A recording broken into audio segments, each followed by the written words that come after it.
listening to the House by the Video Store podcast.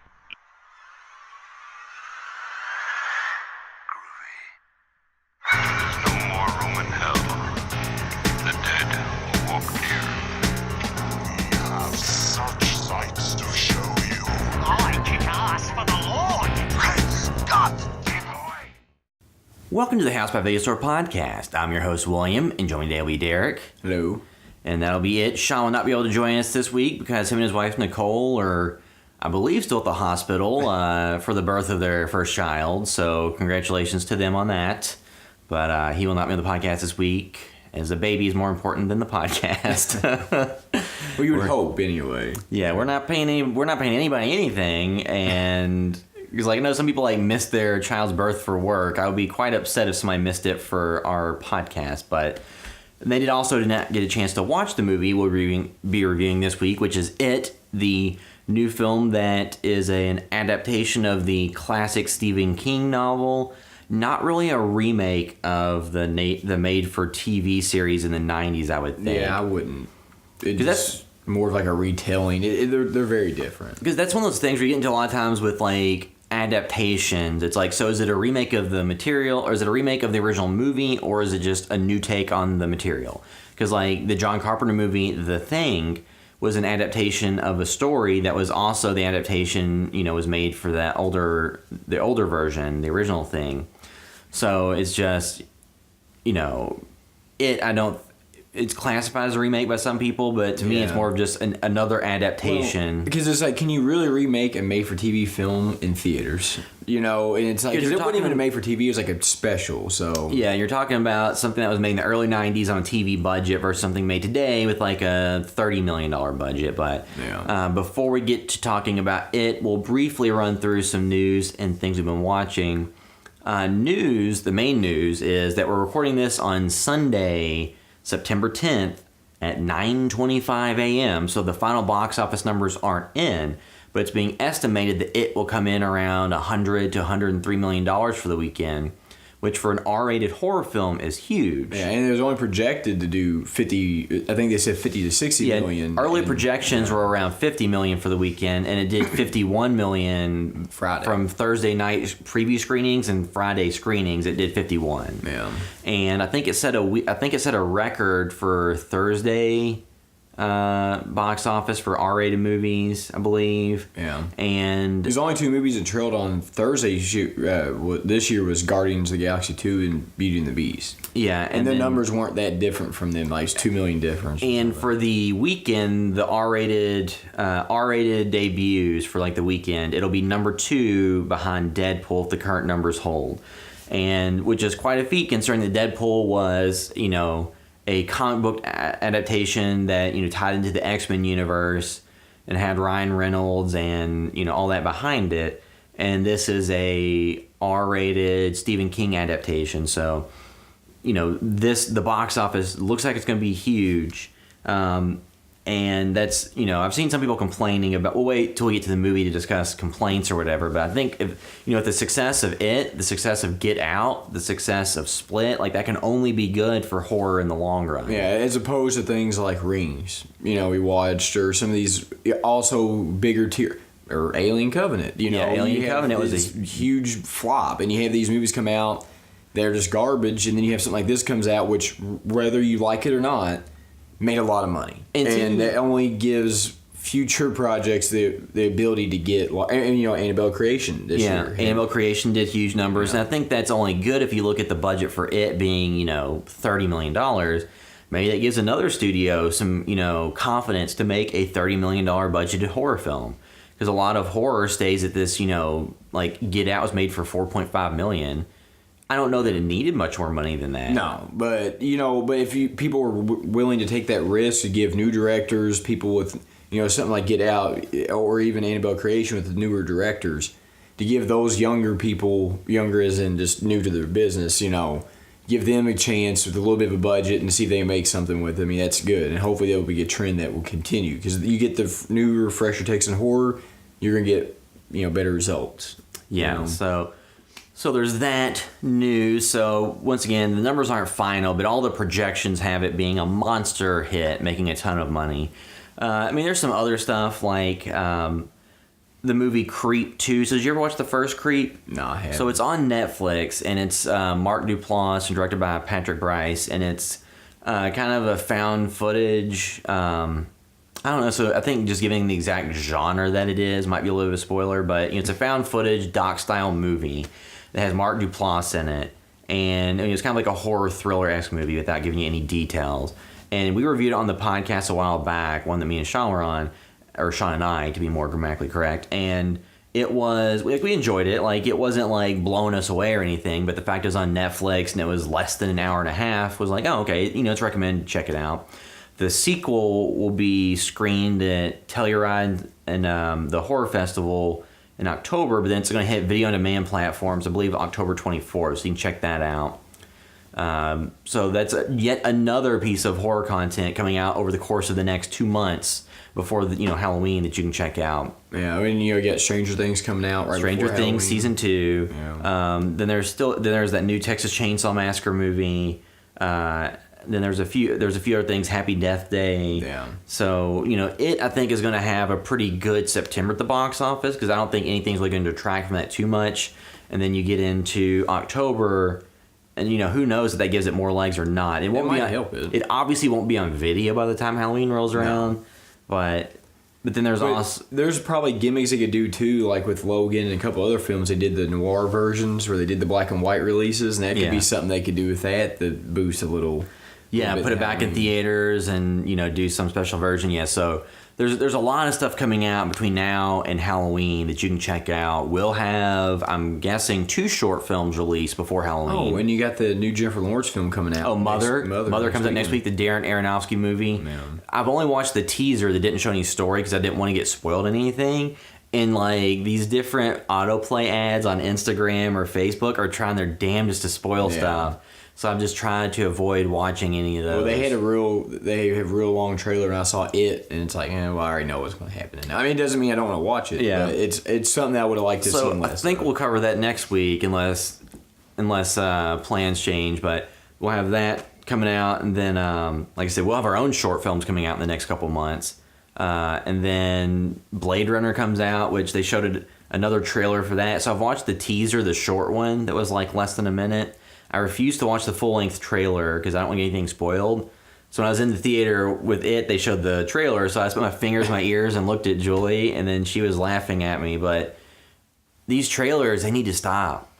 Well, anything with Jared Leto in it, I don't even want to see Blade Runner now because they got Jared Leto in it. So it's like, oh God, it's Jared Leto. Apparently on the set, he temporarily blinded himself because of his... Oh my God. See, this is why I hate Jared Leto. The director compared him to Jesus. Like, Jared Leto is literally the worst. So here's the thing. Yeah, so he's a good actor. No, and he has been in things where he was a good actor, but I think what happens is going like so method and so over the top, like on the set of Suicide Squad, sending co-stars like use condoms and stuff to try and get in character as the Joker. Yeah. Like, so Julie's an actress, and she's like, there's certain scenes that you do that require a lot of build up to, so you do need to be in character on set because you can't just break and joke, and you have to do a scene where you have to like cry and like be very dramatic. At least for her, a lot of other actors she knows, but like going that extra level of like wearing the costume and sending used condoms and dead animals to people and all that, that doesn't help. Like the actually people, that is Jared Leto as an actor, and I cannot stand it. He's like, if you're in a college class and the kid that always like overachieved and you just want to punch him in the mouth,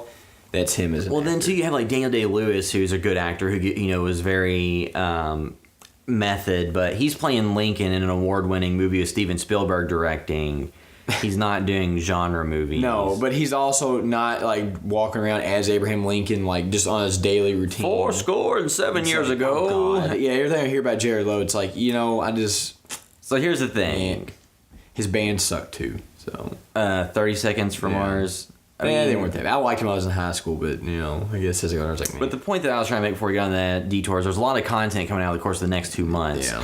To look forward to. But we are in a record low as far as the box office is the worst it's been in years. 25 years. So. And I think that what happens is you have some genre successes like Get Out, and Split. All your comic and stuff, too, you know. And you have the success of like Wonder Woman and Spider-Man, Logan. and Guardians of the Galaxy and Logan. So you have like those tentpole things that you can count on. But Justice League is probably going to be a trash heap because that's... The trailers don't look encouraging. No. But then and you they have reshoots and stuff. But then you also you have a lot of movies that have failed, like Alien Covenant, that you thought would be pretty surefire, not huge like $500 million grosses in the U.S., Yeah, but you thought they would be solid $200 million movies. You thought they'd at least break its budget. Or if it had done as well as Prometheus and made like around 150 domestic and over like 500 or so worldwide, then that's fine. Yeah. But it didn't. Yeah. And you had other failures in recent months like Baywatch. But everybody kind of knew that was going to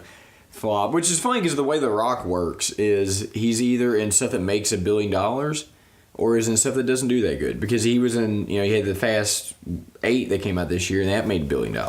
Yeah, and then like domestically it didn't do as well. So a lot of these movies have been saved by their worldwide grosses. Yeah. But you have like Annabelle Creation is currently at $93 million. So that's, an unqualified success based on its budget. Dunkirk, the Christopher Nolan movie, has made so far $181 million, which isn't bad, but which isn't the level of success he's seen in the past. Yeah. Spider-Man: Homecoming's made $326 million, so good gross. Just it would be lower than all the original Sam Raimi Spider-Man movies, which came out about 10 years ago. Yeah, and it's still lower than Spider-Man 3, which is funny. But then you've had other movies like Girls Trip, which is kind of like a movie nobody talked about that's made over $100 million because it was kind of a targeted audience film that was actually got rave reviews and people who watched it said it's great. So these movies that are actually focused on like telling a story that's not... Well, do you think that a lot of people are blaming Rotten Tomatoes for bad box office performances? So I don't know if there's much... I don't know if that is really something to blame on it or it could just be we'll quit making crap movies. Well, you have movies like Pirates of the Caribbean, Dead Men Tell No Tales that domestically has made $172 million, which sounds like a lot until you realize that all the prior movies made far more than that. Yeah.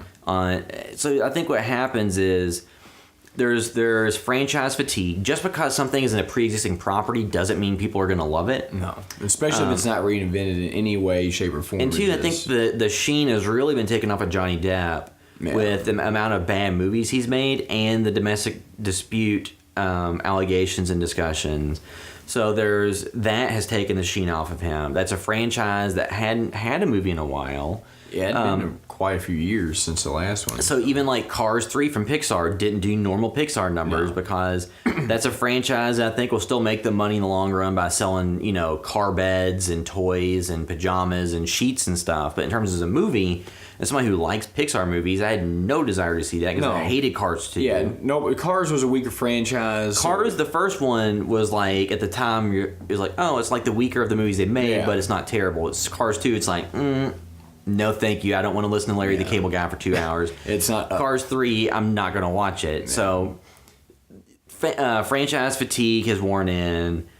People don't want to go every weekend to the movies to shell out for another movie that looks, kind of by the numbers. Yeah.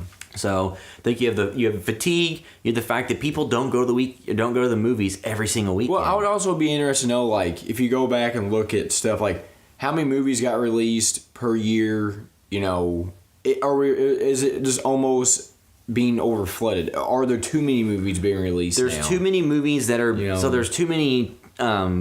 Tentpole movies for franchise or for studios, like big movies where they need to make their money back because they're making fewer small budget movies and just more big budget movies. And then more of those are failing because I think in the past the total number of movies might not have been that different, but there were far more smaller budget movies that didn't need to make $3 million. Yeah, they just profit. They could just probably make a couple million. And in today's world, talking about like Stranger Things coming to Netflix with the streaming services like Netflix and VODs Hulu and Amazon, so that's VOD. Drawing eyeballs. Yeah. And then you have things like Game of Thrones on TV that has almost movie-like budgets that is drawing a lot of viewership. So you have way more competition for eyeballs, and studios focusing way more on tentpole movies, which for horror.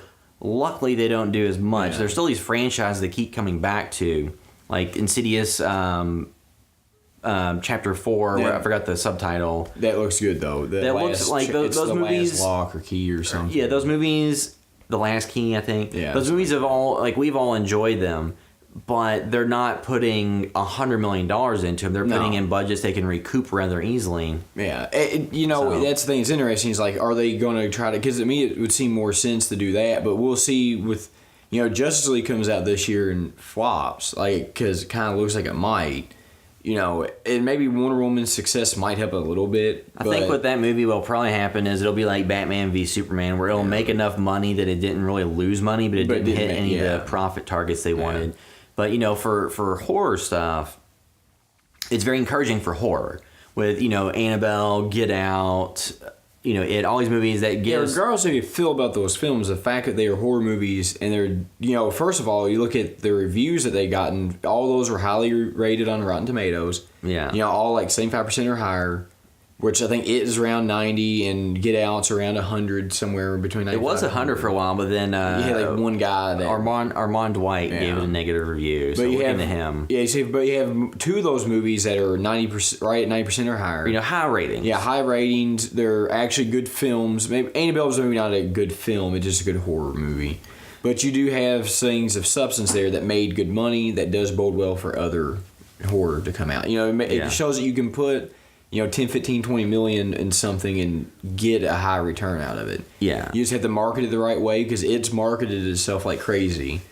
And you have to, they kind of got to cash in on the success of the 80 nostalgia strip with Stranger Things and all that. Because it was set in 88, so we'll have to keep an eye out to see what that does for studios with horror. And two, something like Rings came out and wasn't a very good movie and failed. Yeah. So it showed people that horror properties that exist, you can't just roll them out and expect to make money. So hopefully, with next year with the new Halloween coming out, they got David Bride and David Gordon Green involved. So hopefully that's a project where it sounds like just based on picking somebody that wasn't the usual horror fair, that they have an idea and a concept. That's bringing somebody different in. But it's funny because I wonder if this will revitalize the Stephen King films. Because remember, we went. Well, there's the other Gerald's Game that's coming on Netflix soon. Well, you had Dark Tower come out this year, and that was a flop. Yeah. So I wonder if they're still going to try to pursue Stephen King stuff. Well, there's that Mist TV series. Yeah, which that was kind of a flop. And then I've heard there's rumors that the guy that directed it would kind of like to tackle Pet Sematary.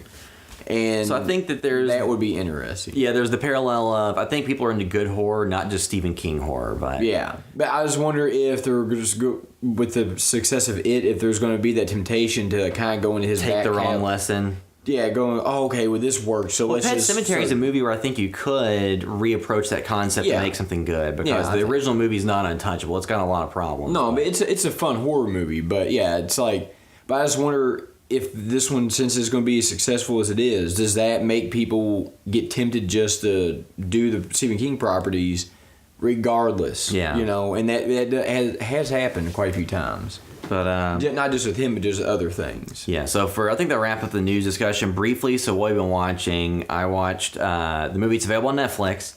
It's called I'm the Pretty Little Thing That Lives in the House. That was directed by Osgood Perkins. And this is about a nurse that goes to live with a hospice nurse that goes to live with an elderly author who is in a haunted house. And it's on Netflix. It's an hour and a half. Just to give you an idea. So I watched this Friday with Julie, and I fell asleep during it, and she had to wake me back up, and I didn't miss anything. And it's one of those incredibly slow burn movies where nothing really happens. It is has an opening monologue that kind of tells you the story of the movie, and then you don't really see anything happen beyond that. And then there's only one moment in the entire movie that's creepy at all, and then nothing like that throughout the rest of the movie happens again. And I'm all for. To me, it seemed more like an expression of gothic literature on screen than it was an attempt at a movie. Oh, and to be Hot Topic gothic.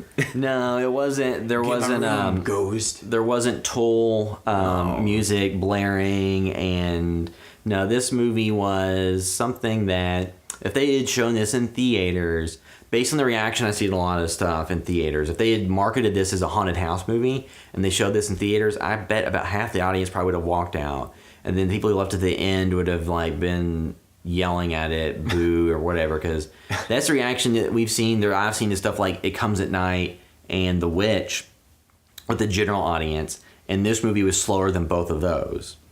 So I think that would have been a problem. Like, it looked pretty and there was a lot of good like mood development, but in terms of plot development, there really wasn't anything there that made me care about the characters whatsoever. And like I said, there was like one kind of scare moment, and then the rest of it really didn't come back to that. And then this penultimate part at the end that was supposed to be so scary, and the music, if you just listened to the music alone, you would have thought that you're seeing like corpse being disemboweled and all kinds of stuff.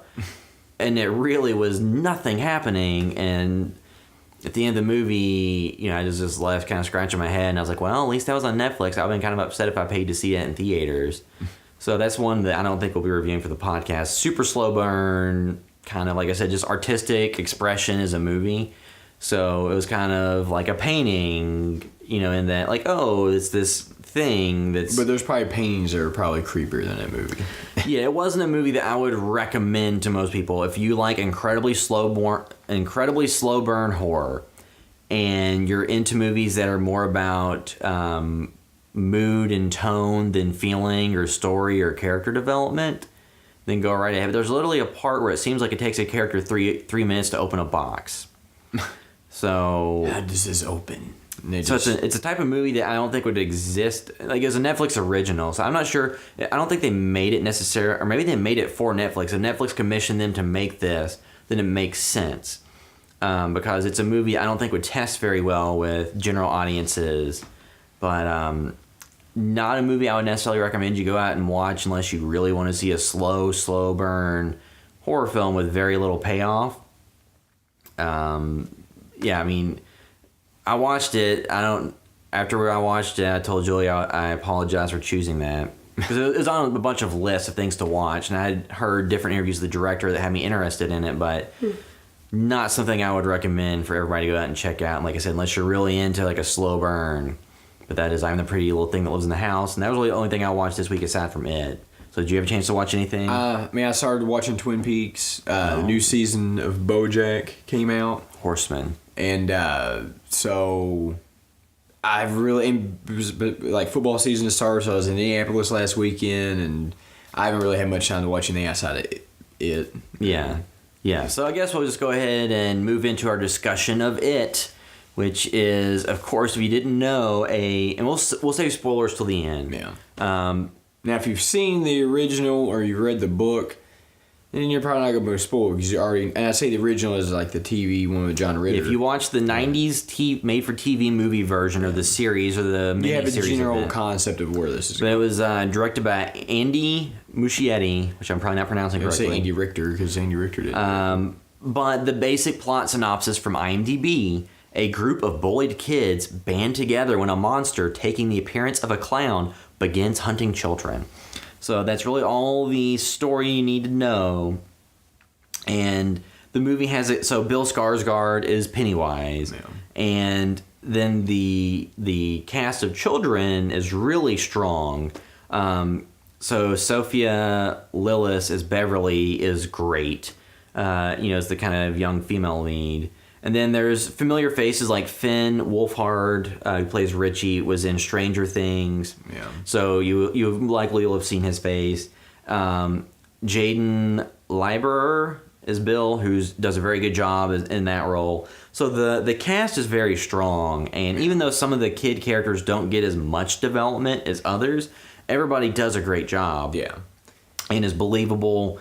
And the main thing this movie does, because I've seen a lot of complaints about, this doesn't offer as much plot development as the thick-ass book or the TV miniseries. Like, well, here's the thing. The movie's 2 hours and 20 minutes. When the second one comes out and they combine to be over 4 hours, that's longer than the original series. Yeah. And with the original series, there's probably, it was paced different. It was handled a little bit differently, so you could probably get into each kid a little bit more, because I kind of think the kid stuff lasted longer than the adult stuff at the end.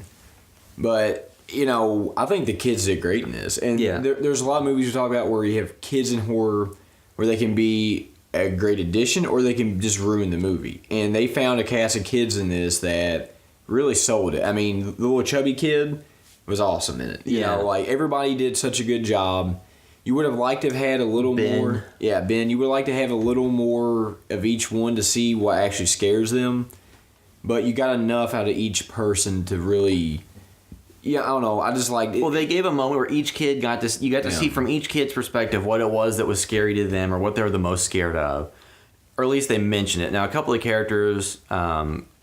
Just kind of had to discuss what it was more so than see it. Yeah. But like the banter between the kids seemed realistic. Yeah. And I think too it was a wise move to set this in the late 80s. Yeah. It's more relatable for a lot of the fans of the original TV series because like, the late 80s, 90s, pretty similar. Yeah. So for people like my age group, they can more, identify with the time setting than being like the late 50s. Yeah. So I think that makes it suits your target audience more. And then that allows them to set the present time closer to today. Yeah. So it's more, you have cell phones and things like that. So I think that, those elements, like setting it in the late 80s works. Having the kid characters, like I said, they do have pretty good development, especially for Bill and Beverly. Like, they have the most fleshed out Beverly arcs. and Bill, yeah. And the one thing I kind of liked about with, there's shades of Nightmare on Elm Street on this. And that is because you have, some of the things that are scarier in it maybe isn't even necessarily the monster itself, with Beverly, not to get into too much because of spoilers, but it's like you kind of have, Bill has the parents that are just kind of like the Nightmare on Elm Street parents. They just didn't kind of aloof. They're kind of aloof. And it's, that's kind of the scary part is all these things are happening and everybody's turning a blind eye to it. Nobody really seems to care what's going on. And you have weird circumstances, all these strange happenings, and everybody's just kind of like, oh, okay, whatever. Yeah. And that in itself could be almost scarier than what's going on, and it's kind of like the classic tale of the small town with a lot of things to hide. Which is like a Twin Peaks trope and a David Lynch trope, and it's across all kinds of movies. Yeah, because you have the sheriff with the abusive, or the bully, the kid that's the bully who gets more sadistic as the movie goes on. Like, he gets more and more unhinged. Yeah. And I think that in itself, you have these real world monsters that are out there facing these kids. Then you have the Pennywise. Well, I think, too, like, if you look at it, I mean, a lot of it goes back to the Stephen King source material, but the story itself is kind of, you have these kids that have the real life horrors in their life that only feed into the supernatural thing coming after them. Which is, Stephen King is really great about that, though, about touching, on things that in real life are traumatic or scary or that affect people.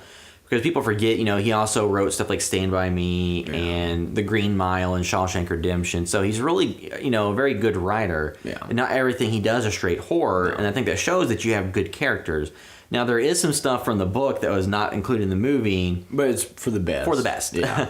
Now, there's like some, I'm sure there's stuff that got left out that people who are diehard fans of the novel or the book would be upset about. If you wanted the Universal monsters to be in the movie, that's not going to happen because of copyrights. I would assume that the rights issues for, made-for-TV movie in the 90s are a little bit different. They kind of had a werewolf one in the... It wasn't Wolfman, but it was a werewolf in the made-for-TV movie special. Yeah. But you're not going to get that in this because, first of all, I don't think that at all suits what they set up in this. Well, because it attacked the characters on what they really were afraid of, or what their biggest fears were, as opposed to... Frankenstein and stuff like that, Because the rights issues alone, and I think to me it'd be more distracting to have a generic wannabe Frankenstein than it would just to focus on the things that tie into the kids' actual lives. Yeah. So I think a lot of the choices they made in streamlining things were effective, and like I said, the Bill Skarsgård as Pennywise, when that was first announced, a lot of people...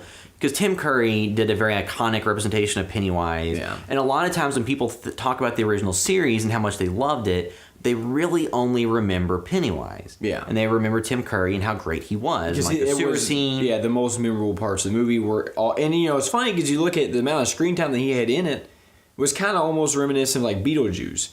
Where it's like you remember him being on screen more than he really was. You know? So Tim Curry's performance is great, and that'll stand alone as what it was. Yeah. But this is something different. The clown is wearing more like Elizabethan era like clown outfit, which I think is more in line with what the book described, if I remember correctly. But which I may be wrong on that, but I remember that being a criticism early on. And then he has like the big kind of bulbous looking head. Yeah. But then in the movie it works because he's just kind of like an unsettling character. Yeah, which Tim Curry's clown had the bigger head too, just wasn't as amplified. Pronounced. Yeah, it was Because prosthetics have gotten better and CGI and all it's gotten better since then. But the Bill Skarsgård did a great job as Pennywise of being. If that was the concern we had going in, then there's nothing to be concerned about there. I mean, he did great. His performance may not strike everybody, but it wasn't for lack of being effective, or not effective for everybody. It was very well done for what he was trying to do, and it worked, and it was creepy. The clown itself wasn't really all that scary to me. I don't know if I've seen a lot of people, but what they're able to achieve with the overall movie, even if you're a hardened horror watcher like I not to brag on myself, but just there's a lot of stuff where I watch it and have very little reaction. I'm like, that's an effectively done sequence. I'm not jumping or getting upset or getting scared. We'll get into this more in spoilers, but there's certain scenes in this movie that gave me goosebumps from the way that like it almost triggered like a reaction where you wanted to run. And it's like to get that in this is like the closest thing I've ever came to that was like Resident Evil 7 this year, and that's a very interactive experience where this is just a movie. And two, it was very much like a roller coaster ride. And then it constantly gave you stuff to keep you going. And you never felt safe. There was never any parts in the movie. That's one thing you talk about the film you'd watch on Netflix that was very slow and boring. Like this movie, out of the gate, comes out, shows you what's about, and never really lets off the gas. It is full throttle all the way through. Because it starts with one of those scenes that's really iconic in horror, and then we all know where that goes. It's not a spoiler to say, Georgie dies, and there's the Georgie scene at the beginning. So I think everybody's aware. Everybody's aware of that. If you've been on Facebook in the past year, you've seen the meme of Pennywise in the sewer. And it's like, oh, you've got the new Stranger Things down there. You got Logan. It's the person's climbing. And then they're climbing. And it's that girl that climbed down the sewer grate to get the kitten or whatever out. But so it starts off with that very effective beat and does that very well. Yeah. And I was a little bit surprised by some of the effects work they did in the beginning occurring. Not to spoil anything.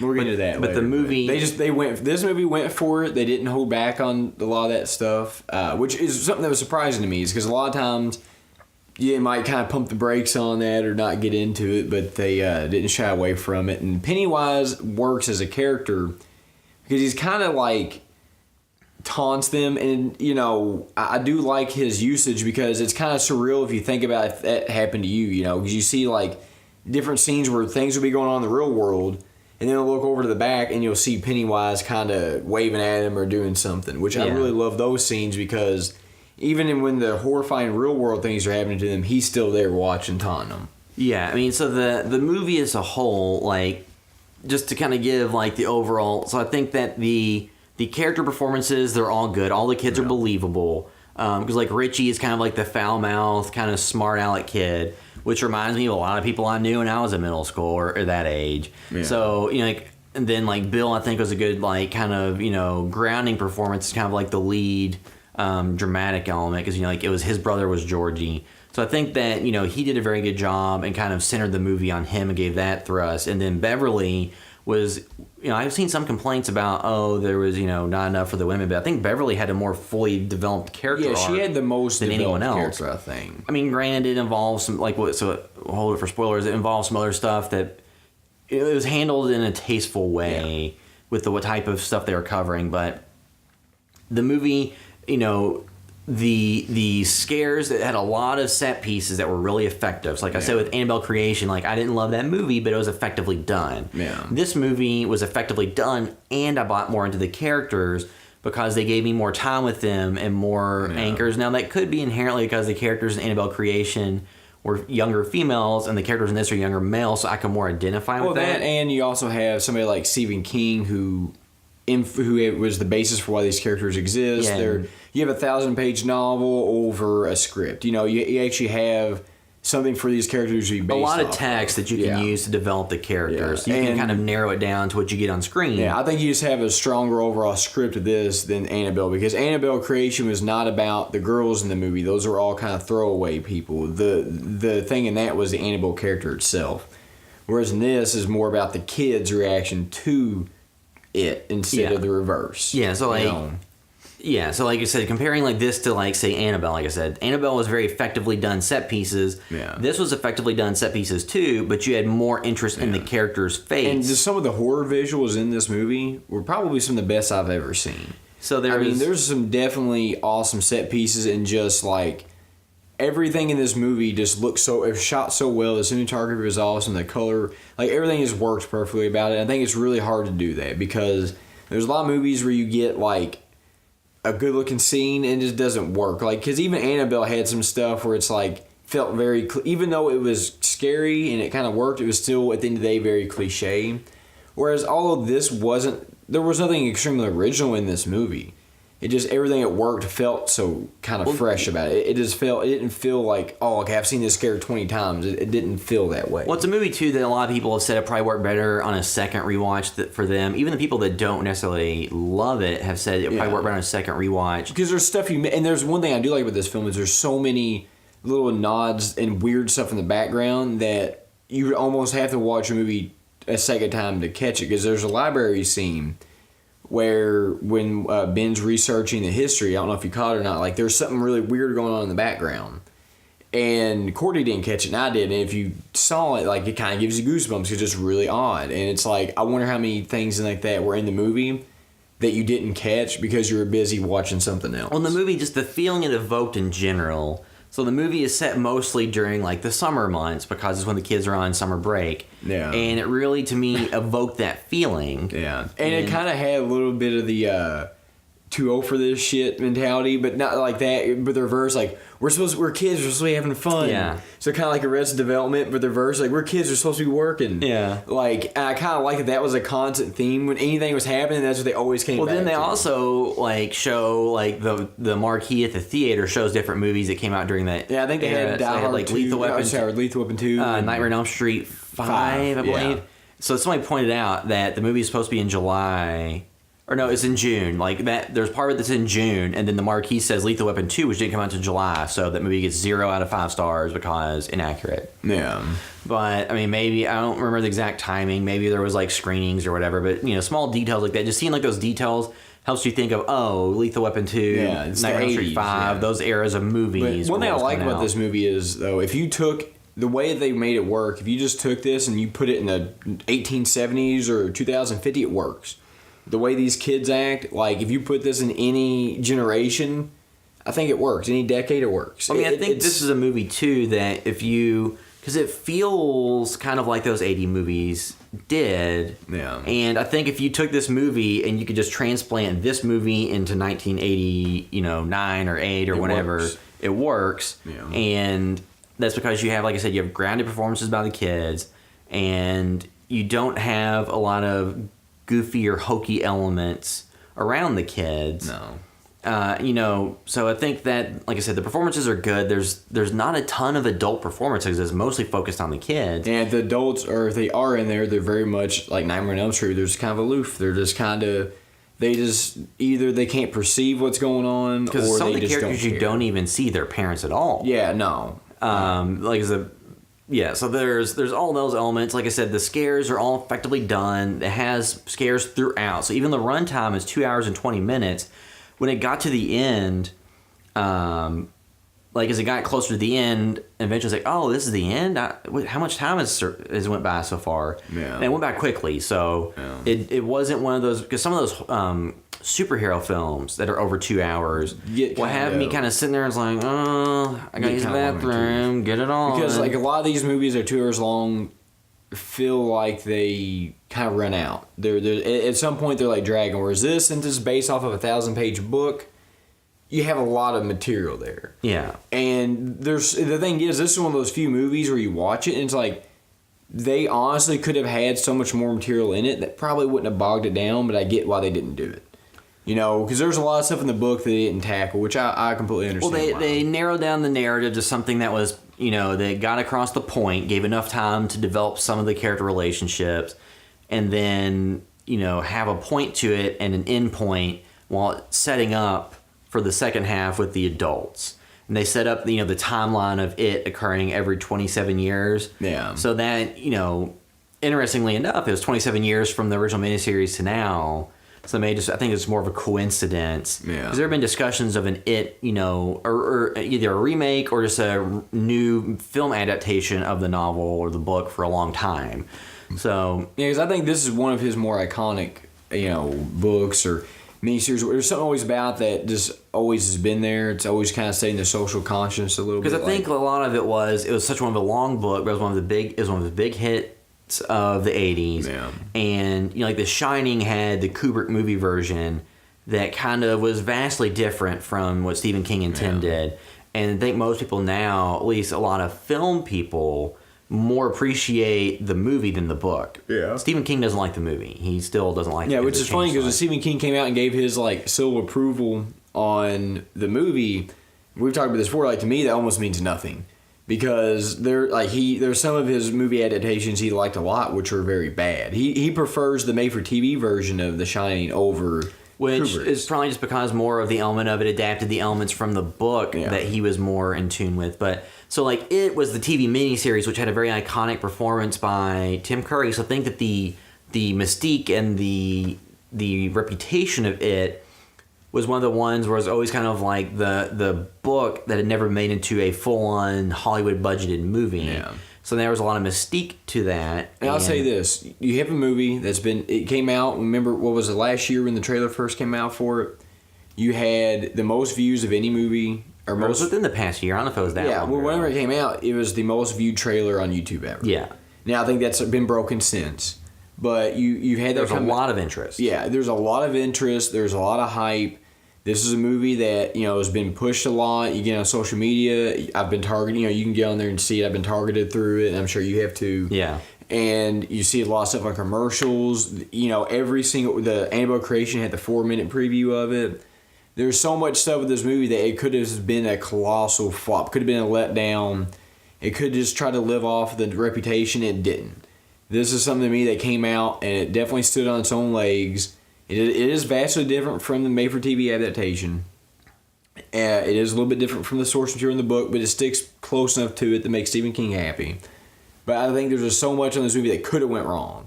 It was so easy to make a bad movie with this, but everything about it to me worked pretty amazing. And Pennywise was awesome. And Bill Skarsgård, however you say his name. Bill Skarsgård. Yeah, Bill Skarsgård. I like him in Atomic Blonde. And it's you go see him in there as Pennywise, and it's just like his Pennywise isn't as playful as Tim Curry's, but it works in the universe that they set up in this one. Well, I guess we can do is kind of give our final thoughts and give our score, then move on to spoilers.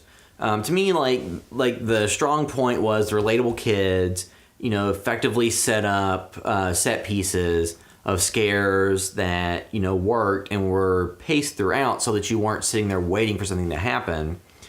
And I'm all for character development. That's what I like to see. But having that peppered in with other things that amp up the moment, really works. The only drawbacks, there was a couple of characters out of the overall ensemble, cast. There was a couple of the characters that didn't get as much time or backstory or development as the others. That were interesting characters themselves. I mean, they still shaded them through giving them some details, Yeah. but they didn't get to the same level as everyone else. So there was a couple of characters I thought were underutilized, and during a lot of the set pieces, I didn't really feel like the main characters were in much peril.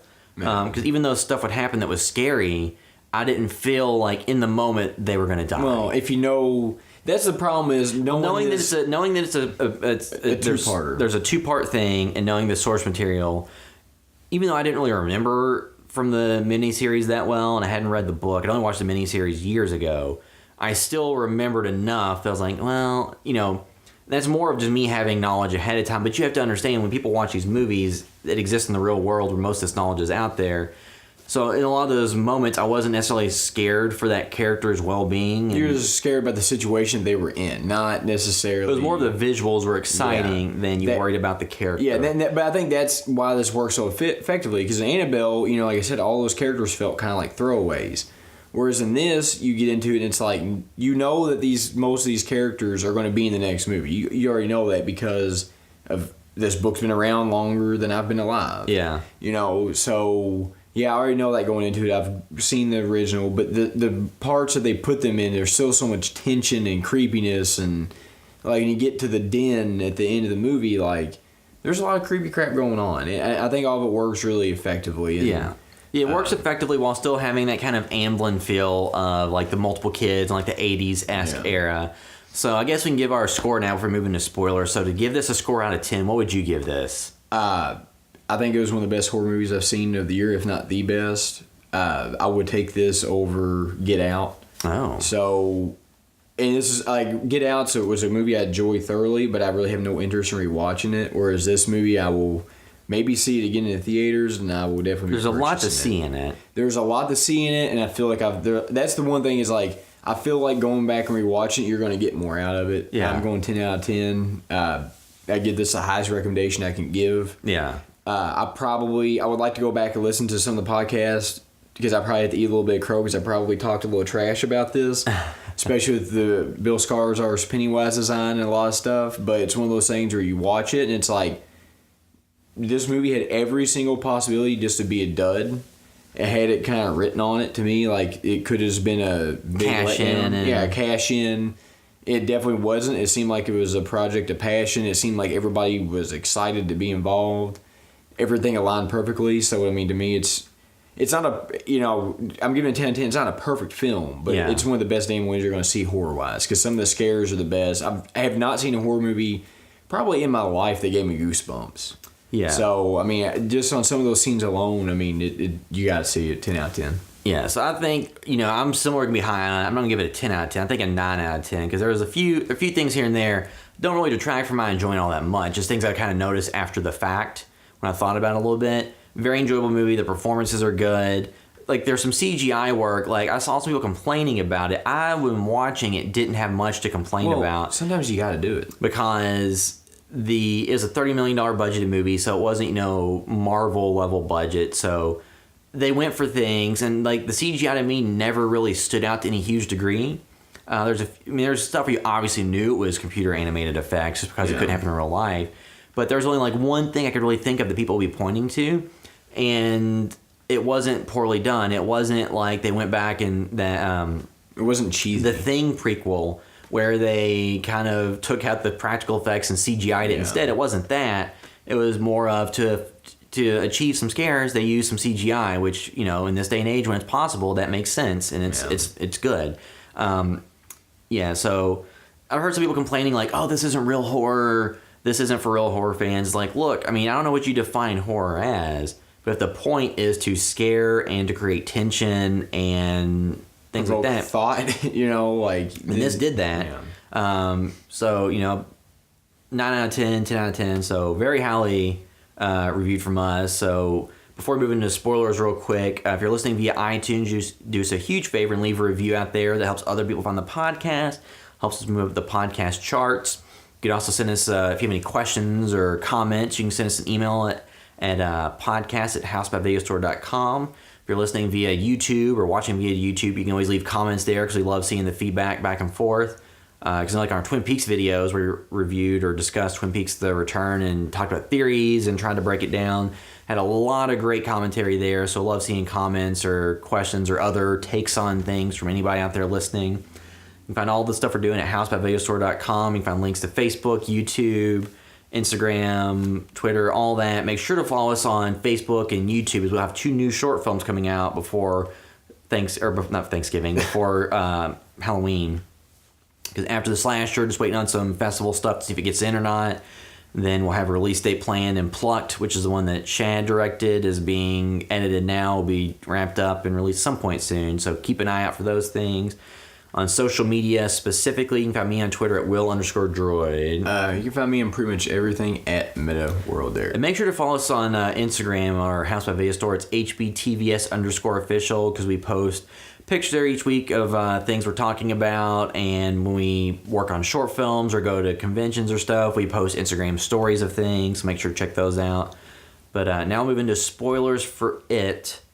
So if you haven't seen the movie and don't want to get spoiled on what's in this version, even if you've seen the other version and read the book, if you don't want to be spoiled on specifically what this one shows, you can check out and come back once you've watched it.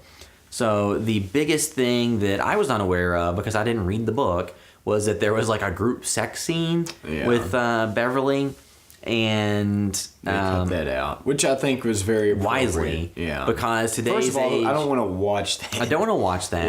Yeah. I don't want to deal with that. And I think what they did instead, with having kind of like the blood pact with everyone. Well, that was from the book too. But they because I think in the book they were lost in the sewers and they all had sex with Beverly. For some reason they had to have sex with Beverly to find their way out of the sewer because they had to get unity in the group again. And it's like, so that I'm glad they excised and cut. And then too, the other thing that I was not thinking too overtly, but Julie specifically was talking about, was that there's the scene where they're all swimming at the quarry, and Beverly shows up and gets down to her underwear and swims with them. And they thankfully didn't shoot it like a Michael Bay film and sexualize the young girl. Yeah. They shot it more because she's actually like 14 or 15. This isn't a girl that's like 18 playing. This is all these kids are actually kids. So they shot it like, it's in the moment, like those kids are at the quarry and the girl shows up and goes swimming with them. Yeah. And they shot it in a non-sexualized way. Yeah. But it's kind of funny when all the guys are just kind of like looking at her with their mouths open and she turns up. It's like that's real. For the characters in the moment, it was what it they're seeing this girl they think is pretty. Yeah. But to the audience, it didn't make me feel creepy seeing that. No. Which a lot of times it's hard you can do when you have young kids like that. So thankfully they didn't do that. They cut out the sex stuff at the end. Now Beverly's character was very heavily implied abused by her father. And they never showed that. They never showed it, thankfully. Yeah. And because that was, for her, that was scarier than Pennywise. And, it's a real thing that a lot of people, unfortunately, have to deal with. Boys and girls, men and women, have to deal with sexual abuse. So it was handled in a way in the movie that people could identify with or, respect as a storytelling device without being used as a shortcut to character development, which so many stories do these days. They use, somebody was, a lot of horror is bad about using rape as a shortcut for making you care about what's happening in a scene. Yeah. Or trying to shock you with it. Yeah. And this was it was part of her character, so it informed her character choices and decisions. Yeah. And it informed why, people like her, or Bill, who lost his brother, are more susceptible, or, Pennywise would have more ability to easily influence or have an effect on because they have personal trauma. Yeah, let's talk about Bill losing Georgie. They went for it. And when you show Georgie's arm getting chopped off, yeah, and then him dragging himself away from the sewer grate only to get drugged back in. It's like because in the Tim Curry version, the '90s, they just implied that happened. They found his body in the sewer with his arms missing, and this one they just straight up bit his arm off, and which is pretty gory. And then they dragged him in the sewer to die, and it's like, when you saw that, you're like, okay, this is how this movie is going to be. It's not holding back. Because at the theater, it was like audible gasps when that happened. Because you would expect that it would be, just like you see his mouth open up. And you might see his hand, you might see him, or you like what you would think before that is you would see like him grab his arm and then you cut. Yeah, or maybe drag him in and a little bit of blood shoot out. You wouldn't think that you would see his arm being bitten off and then him bleeding out and getting drugged back into the sewer. Yeah, it was not what you were expecting. Shocking moment. Yeah. So from that scene, you're like, oh, okay, if they're going to do that to this little cute kid, then they're not going to hold back on much. Which, and then probably the scariest person in the film wasn't Pennywise, it was Henry. A little sadistic ass bully. Yeah, because bully. Like it started off with your typical bully stuff, and then ended up with him carving an H into Ben's stomach and getting way more just kind of terrifying before the end of the film when he went completely crazy and killed his dad. Yeah. Which one thing I liked is on the TV screen, you saw this multiple times, they had that little kid show that's playing. I think when Beverly walked by, you heard Pennywise on the TV a little bit. Yeah. And then when Henry did that, Pennywise is on it telling him to kill him. So, so like the characters in the movie, the human characters in a lot of cases were just as scary as Pennywise. So like Henry, Beverly's dad, so you have things like that, and then like Henry's dad, you don't know exactly what the relationship was there. You know it was abusive. So was, the abuse from Henry's dad what pushed him to be a bully himself? And then there became this vicious cycle where his dad, whenever he saw him being a bully, would then retaliate against him. That only made him want to do it more. Yeah. So, it's all these things that are just human elements. So having those human grounded elements in the story helps sell the actual horror of Pennywise and the supernatural elements. Yeah. And so, like I said, Pennywise chomping off Georgie's arm was a very shocking moment. Like biting off. And then you see, the Pennywise effect of the mouth and stuff was effective. The only thing that, like I said, to me, it's a minor quibble, is that in that opening scene, he immediately bites off Georgie's arm and kills him brutally. Yeah. And then later in the movie, he takes his time and doesn't kill anybody immediately. Well, because I think the way that works is in order for him to... You have to have fear. You have to have fear. And that's why he had to do the things he did, because with Georgie, you have a younger kid who is going to be more fearful. So that worked with him. Whereas later on in the film... Like Beverly and Bill. Because the reason why he didn't eat Beverly is because she wasn't scared. Because she, dealt with real life horror that was worse than the supernatural entity just killing you. So all those things, like the effects, I thought there was nothing I had a huge issue with. There was one thing I had a huge issue with. When the character that's a hypochondriac, I can't think of the kid's name, fell through and broke his arm, and they had the fake arm on him, and his shoulder was like humongous. That kind of bothered me a little bit, because that took me, you figure they could have found a better way to do that. Oh, Eddie. Yeah, when Eddie broke his arm, you would have thought that they would have had a little bit better of a way to shoot that. But that in itself is one of the best scenes, because Bill comes down and he's like, well, this isn't real. And he's like, what, I'm not real enough for you, Bill? Yeah. And like, to me, that was like, that's when you get to see like Bill Skarsgård like be brilliant with that role, because like that to me was one of the best parts of the movie, is that little back and forth they had when he was about to kill Eddie. Yeah. Yeah, because like out of the overall movie, the characters didn't get enough development, or Mike and Stanley. Yeah. They still, like with Mike at least, they showed him with like the working at the farm. Yeah. Like they showed those elements, and gave him a little bit of character arc there. And Stanley, you saw a little bit with like the creepy picture that scared him. Yeah. So they gave everybody something. So they gave you some elements, but those characters didn't get as much development as the others. In the original, Mike was the historian, whereas in this one, had Ben be the historian. So they changed it up a little bit, but I still think you'll probably get more development of those characters when they're adults. Well, and apparently they're shooting more stuff with the kids now. Yeah, they have for to. the sequel before they age out of those roles. Yeah, well, you just know how it is. Like being 14, just one day you can hit a growth spurt, and then it's just they're not going to look the same, or their voice drops. Or if you watch whatever. Game of Thrones, the character of Bran has gone from looking like a little kid to looking like a 21-year-old like college student immediately. So yeah, so that's the same with them. That's like if they're going to do it, then you go ahead and shoot it now. But I mean, this movie's already going to get a sequel. And this is just seeing to the future. Me and you kind of talked about this a little bit before the podcast. My biggest fear now is you had this monster of a success with the first film, Chapter 1. Then even in the made-for-TV film, the weakest part was the adult part. well, everybody said the third act with like the spider and all that stuff was Yeah. the worst And I just wonder... part of that. Yeah, and I just think that, you always the reason why Pennywise is so creepy in this is because it's the unknown, like what is he actually? So when you go in and, we talk about this with the Ring. Explain more of his origin. Yeah, and that happens in the book. So when you explain more of the origin, you take a little bit of the unknown out of the equation. Mystique. But and that's then- too where they have the movie. They have a blank slate. They really don't have to adhere to everything that's happened. No, they they can make don't. the best narrative story they can. Yeah, I hope that's what they do. And that's whereas, like, what kind of cast are you going to be looking at for the These adult different one? characters, yeah. Yeah, because, some of those kids Dreamcast, they got to pick who they wanted. Because they'll be 40. Mike picked Chadwick Boseman. The Beverly girl picked Jessica Chastain. So it's like, if you do that real movie, because Boseman might be a huge actor after Like Black Panther. Black Panther comes out and Jessica stuff, Chastain's so. in a bunch of stuff. Yeah, so it'd be just... Oh, and one of the guys, I think the guy that played Bill or Ben wanted Bill Hader as them. So it's just kind of funny. It's like, who are they going to get? And I think that's a big part of the success of the second film, is who do they get to be the adult versions of themselves? Yeah, because it hasn't been announced yet, so No. we'll have to keep an eye on that. But Which, when they do get that casting, to me, that is going to determine more than anything how the film actually turns out. yeah. Because it's going to be really hard to beat those kid actors in the first. Yeah, because they were, everybody was They on were great. point. So I think that wraps up our discussion of it. So like I said, I think the plan for now for the next podcast will be Mother, but we'll wait and see in case there's any updates. Just make sure you follow us on social media, and we'll let you know there what we'll be covering. But that'll bring this episode of the House by Video Store podcast to a close. Thanks for listening. House by the